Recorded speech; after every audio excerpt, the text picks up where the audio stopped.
रानी जी, IP Gupta ji, केसी वेणुगोपाल जी, अखिलेश प्रसाद जी, सुरेश चंचल जी, राजा राम जी और गठबंधन के वरिष्ठ नेता भाई और बहनों, आप सबका यहां बहुत बहुत स्वागत, नमस्कार।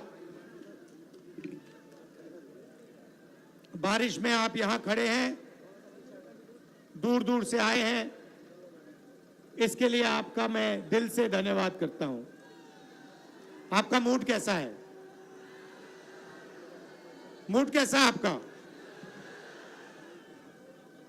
हिंदुस्तान में जिस भी प्रदेश में जाता हूं,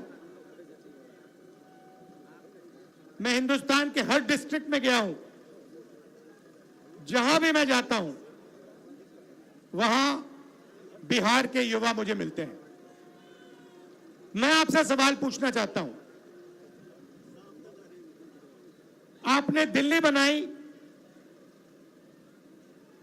आपकी मेहनत ने बेंगलोर की सड़कें बनाई, गुजरात में आपने काम किया, अपना खून पसीना दिया, मुंबई को आपने अपनी मदद दी। हिंदुस्तान के शहरों को छोड़ो, दुबई आपकी मेहनत से बना है। तो अगर आप अलग अलग प्रदेशों की मदद कर सकते हो, शहरों को बना सकते हो, तो फिर बिहार में आप ये काम क्यों नहीं कर पा रहे हो? कुछ दिन पहले बिहार के 15 युवाओं से मैं मिला, 2-3 घंटे बातचीत की। बात क्या थी? सारे के सारे कह रहे थे कि हमें बिहार में कुछ नहीं मिल सकता है, हमें बिहार में रोजगार नहीं मिल सकता, बिहार में बिहारियों का कोई भविष्य नहीं है। यह है आपकी सच्चाई। यहां पे 20 साल से नीतीश जी सरकार चला रहे हैं। अपने आप को अति पिछड़ा कहते हैं। मैं आपसे पूछना चाहता हूं, बिहार में शिक्षा के लिए, स्वास्थ्य के लिए, रोजगार के लिए पिछले 20 सालों में इन्होंने क्या किया है, मुझे आप बता दीजिए। क्या आप ऐसा प्रदेश चाहते हो जहां आपको कुछ ना मिले? अदानी जी को 1-2 रुपए में जमीन दी जाए और आपको रोजगार ना मिले? ऐसा बिहार हमें नहीं चाहिए। हमें वो बिहार चाहिए जिसमें स्वास्थ्य, शिक्षा, रोजगार हो, बिहारियों को भविष्य दिखाई दे। और जैसे आज आप दूसरे प्रदेशों में जाते हो, वैसे ही दूसरे प्रदेश से लोग आए और बिहार में आकर काम करना चाहें। ऐसा बिहार हम चाहते हैं।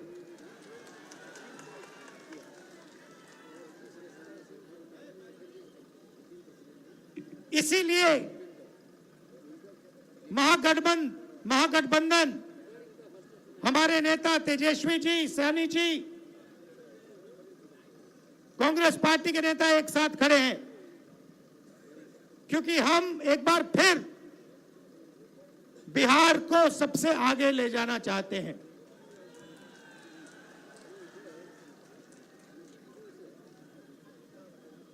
वोट चोरी के खिलाफ हमने यहां यात्रा की। 20 दिन बिहार में हम आए, शहरों में, गांव-गांव में हम घूमे एक साथ, और आपकी ऊर्जा देखने को मिली, आपकी कैपेबिलिटी, आपकी इंटेलिजेंस देखने को मिली। आप किसी से कम नहीं हो, आप ना राजनीति में कम हो, ना मेहनत में कम हो, आप सबसे आगे ये प्रदेश सबसे आगे जा सकता है और इस प्रदेश को सबसे आगे जाना पड़ेगा। आप देखिए, नीतीश जी, तेजस्वी जी ने कहा,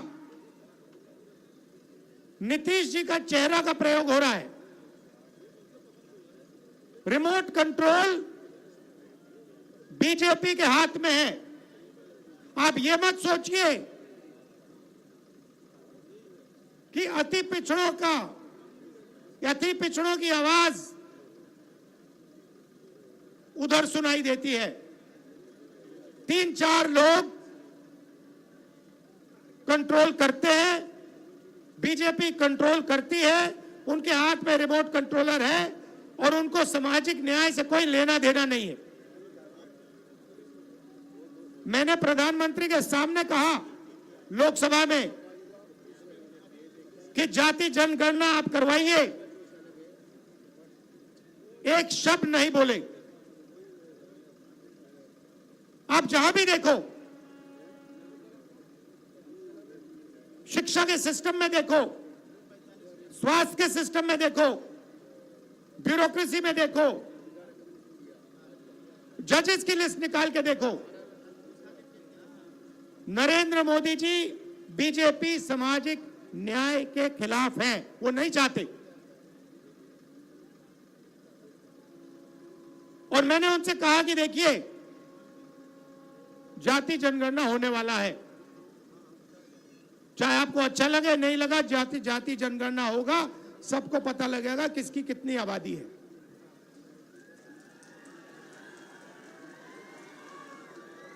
यहां पे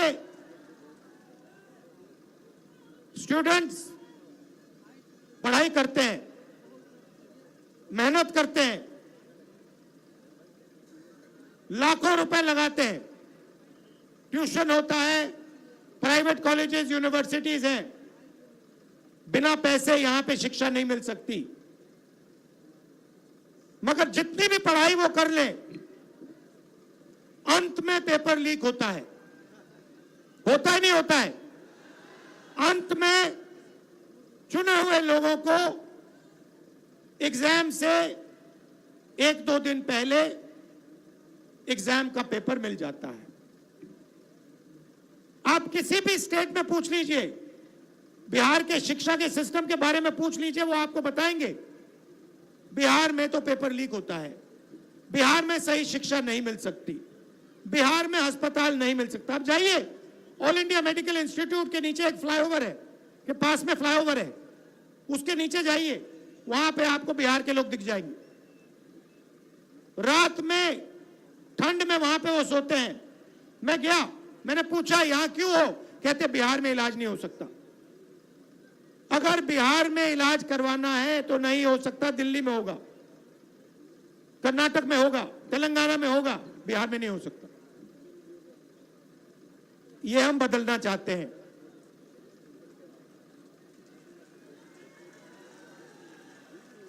हम चाहते हैं कि बिहार का युवा, जैसे आपने देखा होगा, आपकी शर्ट के पीछे,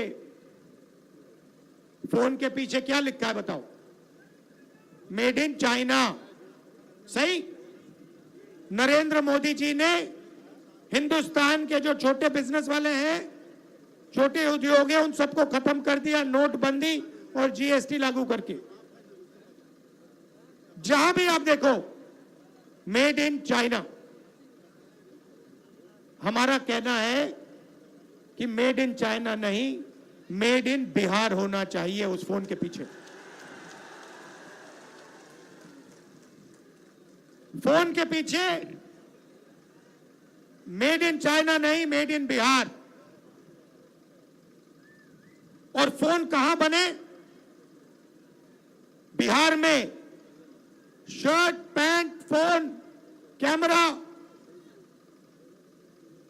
सारे के सारे मेड इन बिहार। और बिहार के युवाओं को उन फैक्ट्रियों में रोजगार मिले, ऐसा बिहार हम चाहते हैं। आपकी हिस्ट्री है। सबसे बेहतर शिक्षा सबसे बेहतर, दुनिया में सबसे बेहतर शिक्षा नालंदा यूनिवर्सिटी बिहार में मिलती थी। बिहार में टूरिज्म का अनलिमिटेड पोटेंशियल है। पूरी दुनिया से लोग बिहार में टूरिज्म के लिए आ सकते हैं, मगर नहीं, ना टूरिज्म को बढ़ाया दिया जाएगा, ना किसानों की मदद की जाएगी, ना मजदूरों को प्रोटेक्शन दिया जाएगा। सिर्फ 5-10 अरबपतियों को फायदा मिलेगा। अदानी जी को, अंबानी जी को जो भी चाहिए वो उनको दे देते हैं। 2 हिंदुस्तान बन रहे हैं। एक हिंदुस्तान आपका, गरीबों का, हम सबका, और दूसरा हिंदुस्तान अरबपतियों का, अंबानी अदानी जैसे लोगों का। आप देखिए, कुछ दिन पहले मैंने टीवी पे देखा, एक तरफ यमुना, फोटो देखी आपने? वो देखी? एक तरफ यमुना, गंदा पानी, उसको अगर कोई पी ले या उसमें घुस जाए बीमारी हो जाए। दूसरी तरफ छोटा सा मोदी जी के लिए तालाब, दूर दूर से पाइप से पानी आता है। एक हिंदुस्तान, मोदी जी वाला हिंदुस्तान। अगर मोदी जी को ड्रामा करना है, छठ पूजा का ड्रामा करना है, तो पानी आ जाएगा, वीडियो कैमरा आ जाएंगे, साफ पानी, और उसी के 10 गज दूर हिंदुस्तान की सच्चाई। एक तरफ नाटक, अंबानी अदानी का हिंदुस्तान, नरेंद्र मोदी का ड्रामा, और दूसरी तरफ हिंदुस्तान की सच्चाई, गंदा पानी, बीमारी। टीवी पे आया, टीवी पे वो पाइप दिख गया कि भैया नरेंद्र मोदी जी नहाने आएंगे, बाकी हिंदुस्तान गंदे पानी में नहाएगा। नरेंद्र मोदी जी के लिए साफ पानी आएगा, पाइप में तालाब बनाया जाएगा, मोदी जी ड्रामा करेंगे। ये पूरे हिंदुस्तान ने देखा है, पूरे हिंदुस्तान ने देखा। और जैसे लोगों को वो पाइप दिख गया, नरेंद्र मोदी कहते मैं तो नहीं जाऊंगा।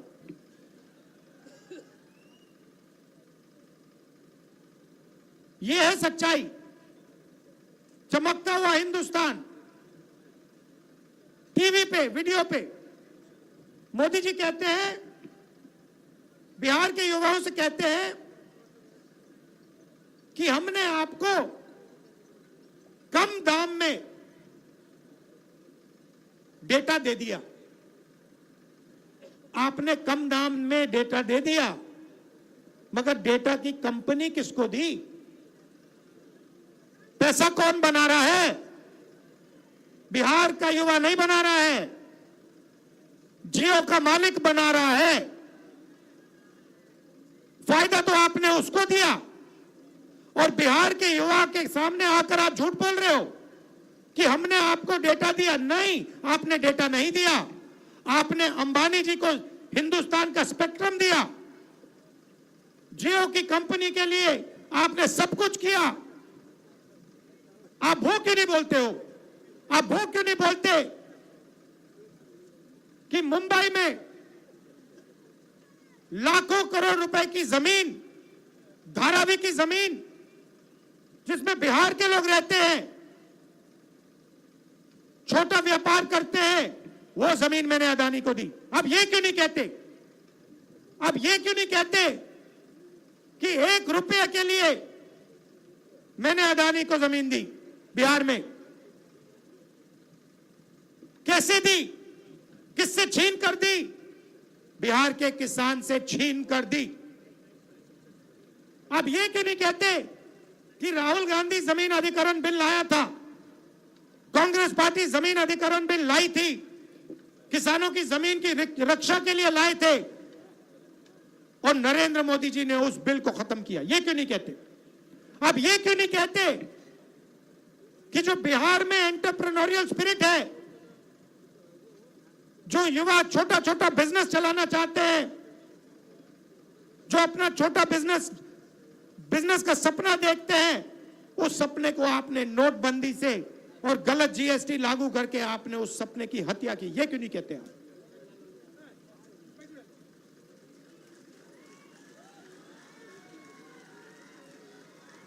ड्रामा बना रखा है। एक तरफ यमुना, उसको यमुना जी कहते हैं, मोदी जी कहते हैं, ड्रामा कर रहे हैं कि भैया देखो मैं यमुना जी में नहाया हूं। वहां पे कोई यमुना जी नहीं है, वहां पे तालाब है। नरेंद्र मोदी जी अपने स्विमिंग पूल में नहाने गए, तालाब में नहाने गए। उनको यमुना से कुछ लेना देना नहीं, उनको छठ पूजा से कुछ लेना देना नहीं। उन्हें सिर्फ आपका वोट चाहिए। अगर आप कहोगे नरेंद्र मोदी जी आप ऐसा ड्रामा करो वोट के लिए, वो कर देंगे। जो भी करवाना है करवा लो। मैं कह रहा हूं आप उनको कहो कि देखो भैया हम आपको वोट देंगे, आप स्टेज पे आके नाच लो, वो नाच लेंगे। नाच लेंगे, कह रहा हूं आप कोशिश करो। मोदी जी आइए, स्टेज पे आइए, भाषण मत दीजिए, डांस कर दीजिए, हम आपको वोट देंगे, देखना कर देंगे। जो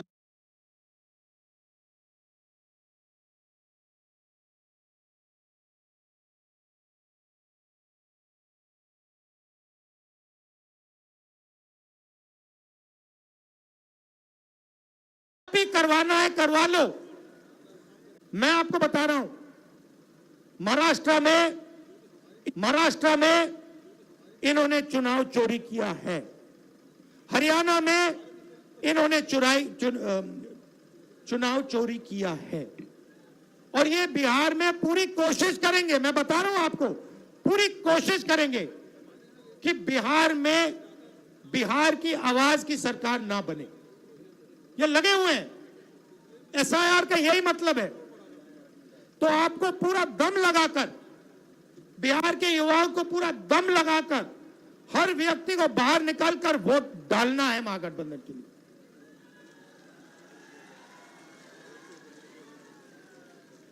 और हमारी गारंटी है, महागठबंधन की गारंटी है। और मैं आपसे कह रहा हूं, मैं झूठ नहीं बोलता हूं, मैं आपसे कह रहा हूं कि हर वर्ग की, हर जात की, हर धर्म की सरकार बिहार में हम बनाएंगे। किसी को नहीं पीछे छोड़ेंगे, चाहे वो ईबीसी हो, ओबीसी हो, दलित हो, माइनॉरिटी हो, जनरल कास्ट हो, जो भी है हिंदुस्तानी है, और हर एक व्यक्ति की सरकार बिहार में बनेगी। ये मेरी गारंटी है, महागठबंधन की गारंटी है। शिक्षा पर हमारी फोकस होगी, हमारा फोकस होगा, और हमारी कोशिश होगी कि 5 साल के अंदर हिंदुस्तान की सबसे अच्छी यूनिवर्सिटी आपको बिहार में मिले, जैसे पहले होता था।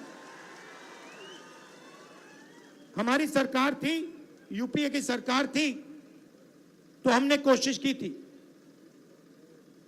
नालंदा यूनिवर्सिटी जो थी पहले, वो इंटरनेशनल यूनिवर्सिटी थी। पता नहीं आपको मालूम है या नहीं मालूम, पूरी दुनिया से लोग आते थे।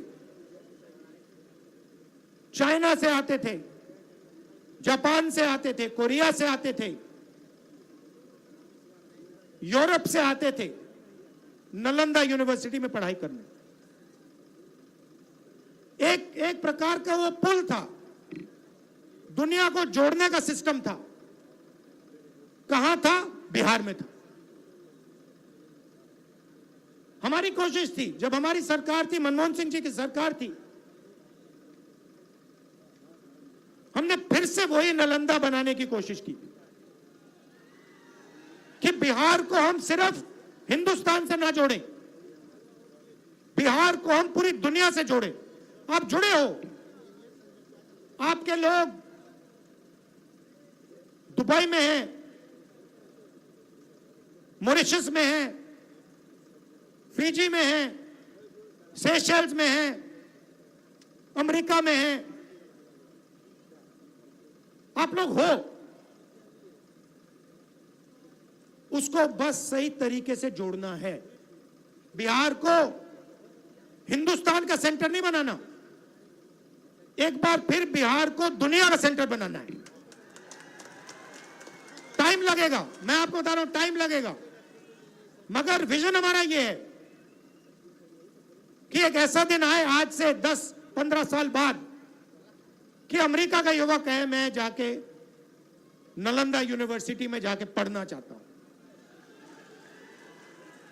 आपने पूरी दुनिया को रास्ता दिखाया है, ये आपने पूरी दुनिया को रास्ता दिखाया है। यह बुद्धिज्म का सेंटर हुआ करता था। चाइना को, जापान को, कोरिया को, उनका धर्म कहां से आया, कहां से आई, आते क्यों हैं यहां? चाइना से लोग, कोरिया से लोग, जापान से लोग, कैम्बोडिया से लोग क्यों आते हैं यहां? आपने अपने आप से कभी पूछा ये क्यों आ रहे हैं? क्योंकि आपने इनको इनका धर्म दिया है। आप समझिए आप में कितना ज्ञान है। मैंने देखा अपनी आंखों से 15-20 दिन में यहां पे मैं बता रहा हूं, इतनी इंटेलिजेंस है बिहार में, इतनी समझ है कि शायद बाकी किसी प्रदेश में नहीं है। राजनीति को आप 1 सेकंड में समझ लेते हो। 1 सेकंड में आप दूध का दूध, पानी का पानी कर देते हो। 1 मिनट नहीं लगता, सेकंड लगता है। तो मैं आपसे कह रहा हूं कि भैया सच्चाई पहचानो। आपके सामने सच्चाई कौन बोल रहा है, ड्रामा कौन कर रहा है, ये पहचानो। नरेंद्र मोदी जी तो आपको दिखा रहे हैं, आपसे कह रहे हैं कि मैं यमुना में नहा रहा हूं, और आपके सामने साफ पानी में तालाब बनाकर नहा रहे। आप सब आए, दिल से आपका धन्यवाद करना चाहता हूं और आपसे कहना चाहता हूं कि ये जो संविधान है, जो भी आपको मिला है आज तक, हिंदुस्तान के गरीब, किसान, मजदूर, जो भी आपको मिला है, चाहे वोट मिला, शिक्षा मिली, स्वास्थ्य मिली, वो इसके कारण मिला है। और इस पर नरेंद्र मोदी आक्रमण कर रहा है, इस पर आरएसएस आक्रमण कर रहे हैं। जब वोट चोरी करते हैं तो ये इस पर आक्रमण करते हैं, अंबेडकर जी के संविधान पर आक्रमण करते हैं। जब ये हिंदुस्तान की किसी संस्था को खोखला करते हैं, जब ये वाइस चांसलर को आरएसएस के आदमी के हाथ में दे देते हैं, तो ये संविधान पर आक्रमण कर रहे हैं। और मैं आपको बता रहा हूं, संविधान की हम रक्षा करेंगे और इसको कोई नहीं खत्म कर सकता है। आप सबका फिर से दिल से धन्यवाद करता हूं। आप दूर दूर से आए, बहुत बहुत धन्यवाद। और ये हमारे प्रत्याशी खड़े हैं, ये हमारी टीम है, इनको भारी